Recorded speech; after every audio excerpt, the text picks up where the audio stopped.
Bonjour et bienvenue à cette nouvelle édition de Santé, Sciences et Développement, le magazine scientifique de SciDev.net, en partenariat avec votre radio. Au micro, Sylvia Coussan.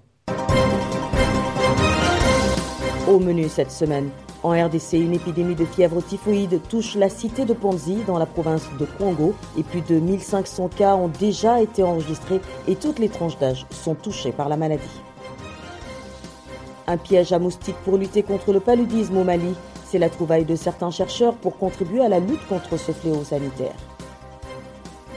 Au Burkina Faso, un bracelet dénommé Sovi permettra désormais aux urgentistes de contacter les proches d'un patient. Notre invitée Scarlett Zongo est la conceptrice de l'outil. Qu'est-ce que l'anxiété, comment la soigner? Réponse dans la rubrique Kesako. Et puis en fin d'émission, comme de coutume, l'agenda scientifique de la semaine.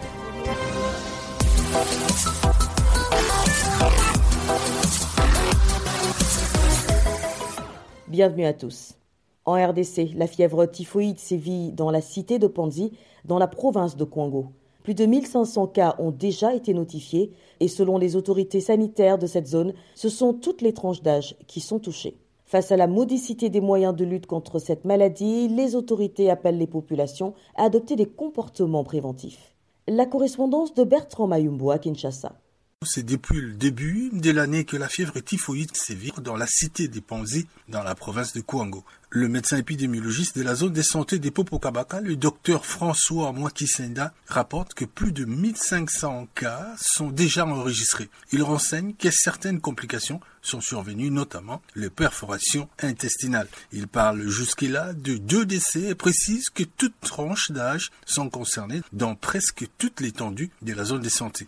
À l'Institut supérieur des sciences de santé de la Croix-Rouge, Muzinga Pakinzi, doctorant en management public de l'Université de Kinshasa, nous donne ici le facteur de risque et surtout comment lutter contre cette maladie. Toute personne exposée par l'ingestion d'un aliment souillé ou de l'eau souillée peut facilement être à risque. Pourquoi? Parce que les modes de transmission, c'est les modes oropharyngiens. Ça doit passer uniquement par la bouche. Mais c'est les mains qui manipulent l'agent pour l'amener vers la bouche. Alors, pour parler maintenant des agents à risque, c'est presque, je pourrais dire, toute la population. Parce que ceux qui mangent, ceux qui manipulent de l'eau souillée, c'est d'abord les enfants de moins de 5 ans et le vieillard, et voire même les femmes enceintes. Il y a les volets d'abord préventifs pour ne pas contenir les autres. Il y a l'autre volet qui est curatif. Naturellement, là, c'est l'hôpital qui doit les prendre en charge. La première chose, il faut passer par la prophylaxie. Chercher d'abord à détecter des personnes qui sont infectées, les isoler, pour que ces gens-là ne puissent pas être le cible d'une autre co-infection avec les autres. Et deuxièmement, vous regardez ces milieux-là, quels sont les facteurs à risque les plus prépondérants, par exemple. Où se trouvent les marchés, où se trouvent les toilettes, et où est-ce que la population se ressource en eau. Si la source est en aval et que les toilettes sont en amont, franchement, la population serait infectée. Il faut faire les traitements usuels de l'eau que les gens utilisent, et pour la boisson, et pour la cuisson, et pour d'autres usages domestiques. Pour le médecin épidémiologiste de la zone de santé des Popokabaka, les difficultés sont nombreuses et la zone de santé se débrouille encore pour sensibiliser la population en rapport avec le comportement préventif. Kinshasa, Bertrand Mayumbu pour Santé, Sciences et Développement. Au Mali, des chercheurs ont mis au point un piège qui permet de capturer et de tuer les moustiques, insectes vecteurs de paludisme. Cet outil à base de sucre vise à lutter contre la maladie. Les précisions de Mardoché Boli à Bamako. Du jus de fruits contenu dans des alvéoles artificielles de couleur noire. Ce mélange attire des moustiques pour les empoisonner grâce à l'insecticide qu'il contient. C'est la nouvelle technologie développée par des chercheurs du Centre universitaire de recherche clinique de Bamako dans le cadre de la lutte contre le paludisme. Dr Mahamadou Touré, auteur principal de la technologie, explique. Un moustique, avant même d'aller piquer quelqu'un, a besoin d'abord d'un repas sucré. L'idée première, c'était de faire une station où ces moustiques, quand ils ont besoin de sucre, peuvent aller chercher ce repas sucré. Et cette station doit être attractive. Donc, déjà, on sait qu'ils ont besoin de sucre. On connaît l'odeur qui les attire. Maintenant, qu'est-ce qu'il faut faire? Il fallait trouver un insecticide qui n'est pas toxique pour l'homme et les autres insectes non nuisibles, mais qui peut tuer les moustiques en un temps record. Et c'est là que il y a un insecticide qu'on appelle dinotefuran. Donc c'est cet insecticide qui a été introduit dans le produit qui fait que toutes les composantes sont là maintenant pour que le moustique soit attiré par ces stations il va aller se gorger en cherchant le sucre bien sûr, mais sans savoir qu'il y a quelque chose dans le sucre qui va le tuer. Mais quel impact a ce produit sur l'environnement et l'être humain? Le dinotéphrone n'est pas toxique, par exemple pour les hommes, et on a vu aussi que ça n'attirait pas les abeilles, les autres insectes, mais même quand ça les attirait, ça les tuait pas. Cette technologie est le résultat de 10 années de recherche. Elle sera déployée cette année 2022 dans 14 villages du Mali. Et en plus du Mali, les chercheurs ont révélé que l'outil sera aussi déployé à grande échelle au Kenya et en Gambie. Mardoché Boli, Bamako, pour santé, sciences et développement. Au Burkina Faso, un nouvel outil de prise en charge d'urgence des patients vient d'être créé. Il s'agit d'un bracelet dénommé Sovi qui permet aux sapeurs-pompiers et aux médecins de prévenir les proches du patient en cas d'urgence. La conceptrice de Sovi, Scarlett Zongo, est notre invitée cette semaine. Elle explique au micro d'Abdelaziz Nabaloum l'importance de cette technologie pour sauver des vies. Le 23 janvier 2022, Aino Digital SAS, dont vous êtes la directrice générale, a mis à la disposition de la population un bracelet dénommé Sovi. Concrètement, c'est quoi Sovi?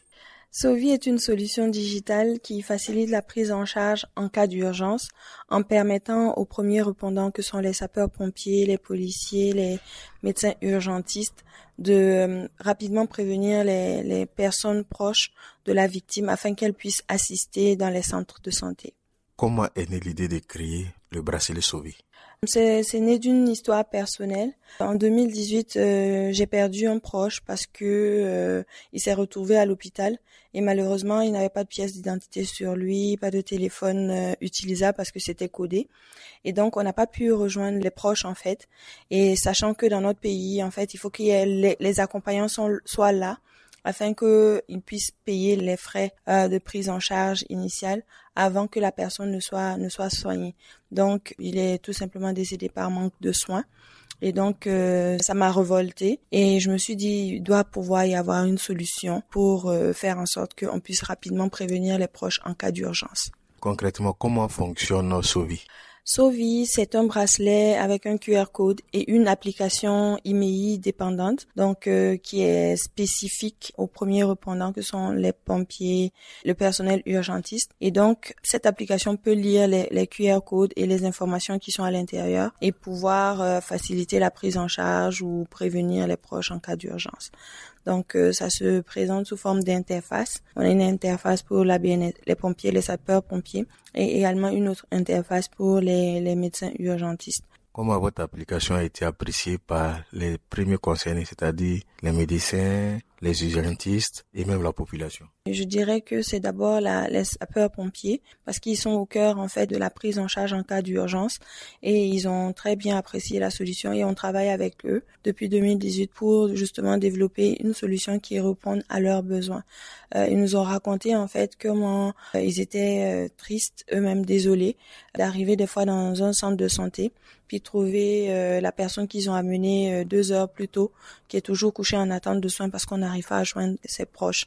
Et vraiment, ils ont été ravis de cette solution. Ils nous accompagnent jusqu'à présent de façon active pour déployer ça dans toutes les compagnies de la Brigade nationale des sapeurs-pompiers. La population a également répondu favorablement. En très peu de temps, on a eu beaucoup de likes, de commentaires, de questions sur les réseaux sociaux, sur nos numéros standards. Et donc, on voit en fait que vraiment ça touche au cœur des préoccupations des populations, surtout des parents. C'était Scarlett Zongo, interviewée par notre correspondant à Ouagadougou, Abdelaziz Nabaloum.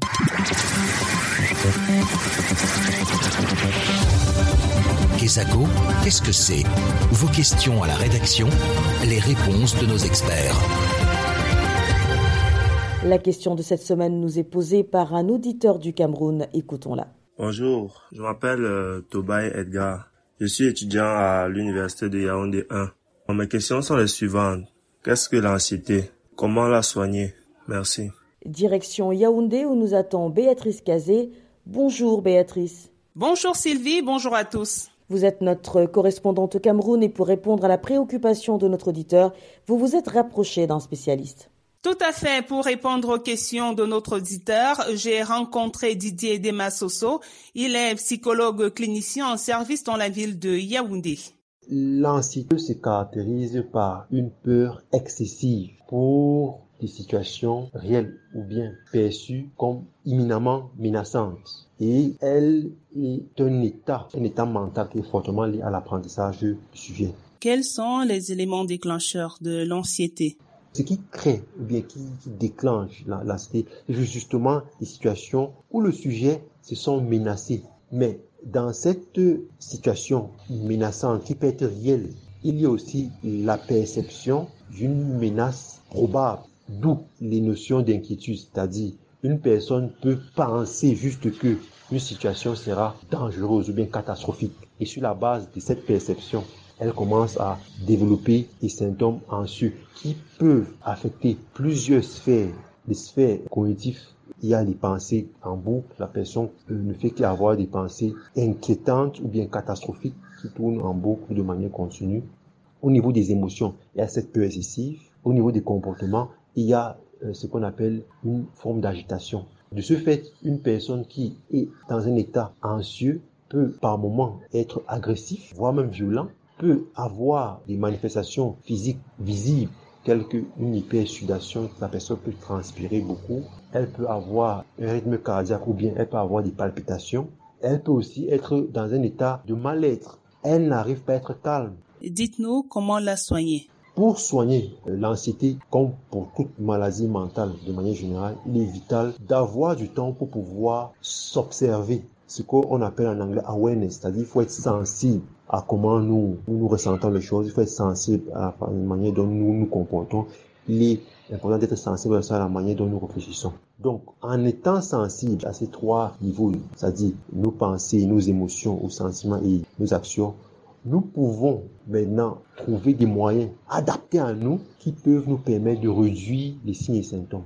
Les données probantes tendent à montrer que les méthodes de relaxation, une bonne alimentation, le sport, en effet, les exercices physiques modérés et avec aussi le soutien des personnes soutenantes contribueraient grandement aussi à réduire les troubles anxieux. Quand le sujet ne peut pas vraiment gérer son trouble anxieux avec ces méthodes accessibles, il est fondamental alors qu'elle puisse recourir au service d'un professionnel de la santé mentale, notamment un psychologue. C'était le psychologue clinicien Didier Demassoso au micro de Béatrice Cazé à Yaoundé. Chers auditeurs, si vous aussi souhaitez nous adresser une question, une seule chose à faire, appelez, écrivez ou laissez un message vocal au numéro WhatsApp suivant, le +221 77 846 54 34. Je répète, le +221 77 846 54 34. Votre question, vous pouvez aussi nous l'envoyer par email. L'adresse email, c'est celle-ci, podcast@sidev.net. Podcast s'écrit PODCAST et Sidev s'écrit SCIDEV. Je répète, podcast@sidev.net. Vos questions et commentaires sont attendus à ces différentes adresses à tout moment de la journée. Place à l'agenda scientifique de la semaine, c'est le rendez-vous avec Bilal Taïrou. Bonjour Bilal. Bonjour Sylvie, bonjour chers auditeurs. Que retenir donc à l'agenda cette semaine ? Nous ouvrirons l'agenda cette semaine avec le 5e symposium international sur le diabète et les maladies chroniques. La ville d'Abidjan en Côte d'Ivoire accueillera l'événement et ce sera du 19 au 20 mai 2022. Pourquoi évoquons-nous déjà ce symposium ? Eh bien c'est parce que les résumés sont attendus dans le cadre de ce symposium et le délai de soumission est fixé au 31 mars 2022. Mentionnons ensuite deux événements que l'OMS tiendra dans les prochains jours.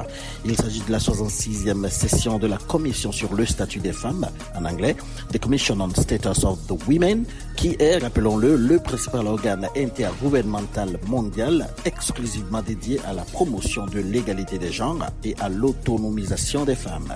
La session se tiendra du 14 au 25 mars 2022 en ligne. Le second événement mentionné est le lancement du One Health, approche d'action contre les maladies tropicales négligées 2021-2030. Le lancement de ce document se fera à la faveur d'un webinaire le 16 mars 2022. Pour plus de renseignements sur ces deux événements, rendez-vous sur le site de l'OMS, le www.who.int. Voilà, ce sera tout pour cette fois-ci, Sylvie. Merci Bilal, merci à vous aussi mesdames et messieurs d'avoir suivi cette édition de Santé, Sciences et Développement qui s'achève. Rendez-vous la semaine prochaine, même heure, même fréquence. D'ici là, portez-vous bien. Cette émission est disponible en podcast sur le site sidev.net/fr. Cette émission a été réalisée sur financement du CRDI, le Centre de recherche pour le développement international, un organisme public canadien. Le CRDI investit dans le savoir, l'innovation et les solutions afin d'améliorer les conditions de vie dans les pays en développement.